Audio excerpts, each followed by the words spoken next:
आपण पाहत आहात EDTV, बातमी अशी जिच्यावर तुम्ही ठेवणार विश्वास। ग्रामीण भागाच्या विकासाचा कणा आणि मिनी मंत्रालय म्हणून ओळखल्या जाणाऱ्या जिल्हा परिषद निवडणुकींची फिल्डिंग लावण्यास खऱ्या अर्थाने आजपासून सुरुवात झाली आहे। जिल्हाधिकारी कार्यालयाच्या नियोजन भवनच्या सभागृहात जालना जिल्हा परिषदेच्या एकूण 57 जागांसाठी ही सोडत आज झाली। जिल्हाधिकारी असीमा मित्तल यांच्या उपस्थितीत पार पडलेल्या या सोडतीमध्ये गुडघ्याला बाशिंग बांधून असलेल्या पुरुषांना महिलांसाठी आरक्षित झालेल्या सदस्यपदासाठी बायकोला विनवणी करावी लागेल, त्यामुळे हिरमुसलेले दिसले। एकूण 57 सदस्यांमध्ये 29 महिलांसाठी ही पदे राखीव आहेत, म्हणजेच जिल्हा परिषदेमध्ये पुन्हा महिला राज येणार आहे।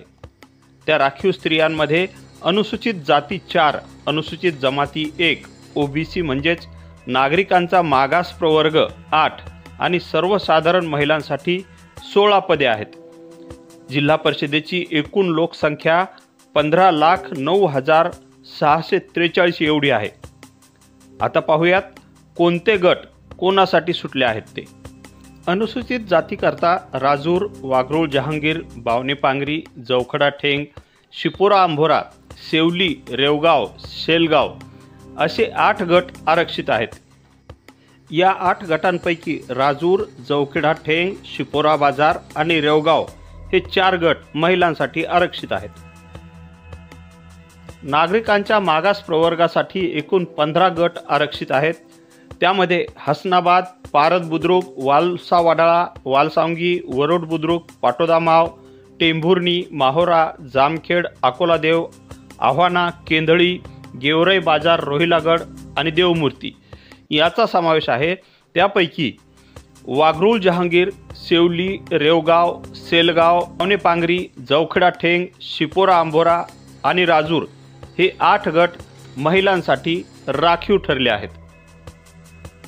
उर्वरित 23 सर्वसाधारण प्रवर्गाच्या नागरिकांसाठी खुले असलेल्या गटामध्ये महिलांसाठी सोयगाव देवी, रामनगर, कोकाटे हदगाव, धाकलगाव, सातोना खुर्द, अंतरवाली टेंभी, पारनेर, रोशनगाव, पीर कल्याण, अनवा, आष्टी, गोसावी पांगरी, राजा टाकळी, दाभाडी, चांदई ठोंबरी आणि कुंभार पिंपळगाव हे गट महिलांसाठी आरक्षित झाले आहेत।